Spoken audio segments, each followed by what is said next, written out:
ओम शांति।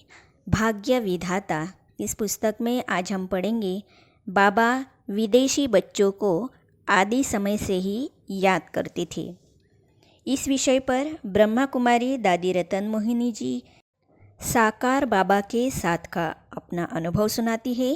चलिए आज हम इसे पढ़ते हैं। ब्रह्मा कुमारी दादी रतन मोहिनी जी कहती है कि हम बहनें तो बाबा के साथ ऐसे बैठते थे जैसे छोटे बच्चे माँ बाप के साथ बैठते हैं। बाबा के साथ चिटचैट भी करते थे।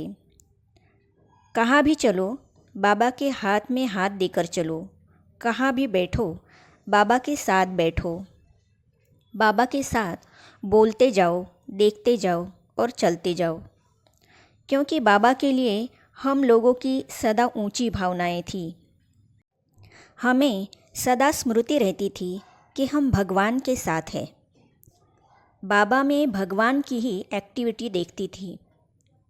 हमारे मन में सदा यह भावना बनी रहती थी कि भगवान के साथ चलते हैं, बैठते हैं, बातें करते हैं।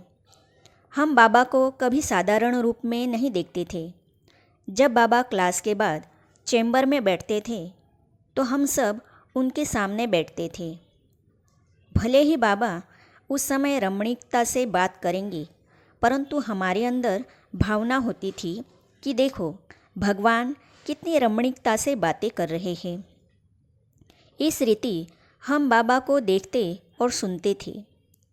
साकार बाबा का हर बोल हम भगवान का महावाक्य समझकर ही स्वीकार करते थे।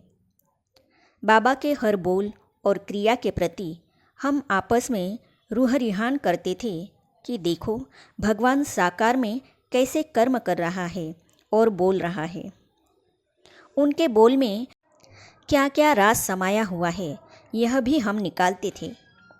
ब्रह्मा बाबा की चलन से हमें भगवान के चरित्र का अनुभव होता था। हर समय हमारा ध्यान बाबा के चेहरे पर, बाबा की दृष्टि पर और बाबा के बोल पर ही होता था कि भगवान कैसे करते हैं और क्या कहते हैं।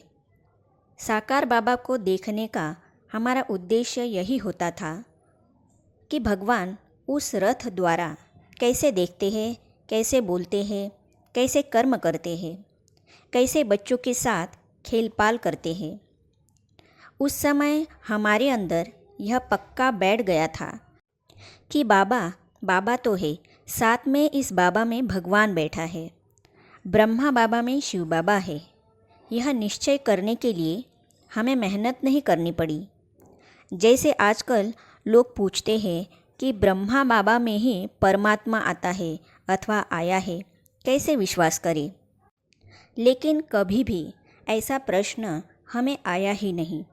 हमें तो हर पल और हर कदम में यही अनुभव होता था कि हम भगवान के साथ हैं और भगवान अपना यह काम कर रहा है और हमें भी वैसे ही करना है।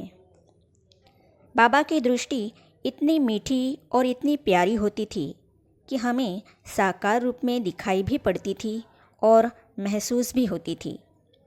इस कारण हमारे मन में कोई ऐसे वैसे संकल्प उठे अथवा आपस में ऐसी बातचीत हो, इसके लिए मार्जिन ही नहीं थी। हमारे लिए पुरुषार्थ बहुत सहज था। साकार बाबा विदेशी बच्चों को बहुत याद करते थे और कहते थे कि यह ज्ञान विदेशी बच्चों को बहुत अच्छा लगेगा। ये चित्र वहाँ भी जाएंगे, वे भी आकर बाप से अपना जन्म सिद्ध अधिकार लेंगे। ऐसी ऐसी बातें बाबा बहुत समय से सुनाते थे। हम भी समझते थे कि बाबा कहते हैं तो यह बात कभी न कभी साकार होगी ज़रूर। हम यह नहीं समझते थे कि हम विदेश में जाएंगे और सेवा करेंगे। हम समझते थे कि बाबा का ज्ञान लेने के लिए वे ही यहाँ आएंगे, क्योंकि हम समझते थे कि भगवान के पास सबको आना है तो वे ही सब यहाँ आएंगे। कल सो आज, आज सो अभी। बाबा की यह बहुत बड़ी विशेषता थी कि बाबा ने जो भी कहा हमें उसी समय उसको करना है। अगर उसी समय नहीं करेंगे तो बाबा कहते थे फेल। बाबा उस दिन की मुरली में जो काम अथवा सेवा देते थे हमें उसी दिन करना ही होता था, क्योंकि अगले दिन फिर बाबा हमें पूछते थे कि कल जो बाबा ने होमवर्क दिया था किसने किया, हाथ उठाओ। इसीलिए हम बच्चों को यही लक्ष्य होता था कि बाबा ने आज के दिन जो होमवर्क दिया है उसको आज करना ही है। जो बच्चा कोई भी सेवा करता था, भले वह समझाने की हो अथवा लिखने की हो, उसको बाबा क्लास में सुनाने के लिए कहते थे और उस बच्चे को आगे बढ़ाने के लिए, उसमें उमंग उत्साह भरने के लिए क्लास में उसकी महिमा करते थे। बाबा उससे कहते थे कि तुमने बाबा की आज्ञा का पालन किया है, तुम फरमान बरदार बच्चे हो। बच्चों की खुशी सदा बनाए रखने के लिए, उनको आगे बढ़ाने के लिए सदा बाबा भिन्न भिन्न तरीके अपनाते थे। हर बात बाबा को देखकर ही हमें सीखने को मिलती थी। किसी बच्ची अथवा बच्चे को शिक्षा देनी है तो आते ही उनको सीधा यह नहीं कहते थे अथवा ऐसा नहीं समझाते थे कि तुमने यह भूल की है, अथवा यह नहीं पूछते थे कि तुमने भूल क्यों की। पहले बाबा उस बच्चे को प्यार से बुलाते थे, उससे बात करते थे और उसकी विशेषताओं का वर्णन करते थे। फिर उसको शिक्षा देते थे कि दोबारा ऐसा नहीं करना चाहिए। यह भी बड़ी विशेषता थी कि अगर कोई बच्चा देह अभिमान में है तो उसको शिक्षा नहीं देते थे, क्योंकि वह समझेगा नहीं। इसीलिए बाबा जनरल क्लास में ही सबको शिक्षा देते थे कि ऐसे ऐसे नहीं करना चाहिए। बीच बीच में उसकी तरफ ध्यान भी रखते थे कि वह समझा या नहीं। समझ लिया तो ठीक है, नहीं तो कुछ बहनें जो आगे रहती थी उनसे कहलवाते थे। बाबा में यह विशेषता थी कि हर बच्चे की नब्ज़ देखकर, उसकी शक्ति और योग्यता जानकर उसको चलाते थे।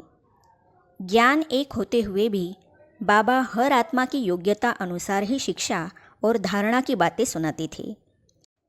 इस तरह बाबा से हमें हर प्रकार की शिक्षा प्राप्त करने का सौभाग्य मिला। खुदा के नूर से आदम जुदा नहीं, इस विषय पर ब्रह्मा कुमार भ्राता निर्वैर जी पिताश्री जी के साथ का अपना अनुभव सुनाते हुए कहते हैं। इसे हम पढ़ेंगे अगली कड़ी में, तो इसे जानने और पढ़ने के लिए इस चैनल को सब्सक्राइब करने के साथ ही साइड में जो बेल आइकॉन है उसे भी क्लिक कीजिए, ताकि आने वाली सभी वीडियो और अब तक की सारी वीडियो आप तक पहुंचती रहेगी। ओम शांति।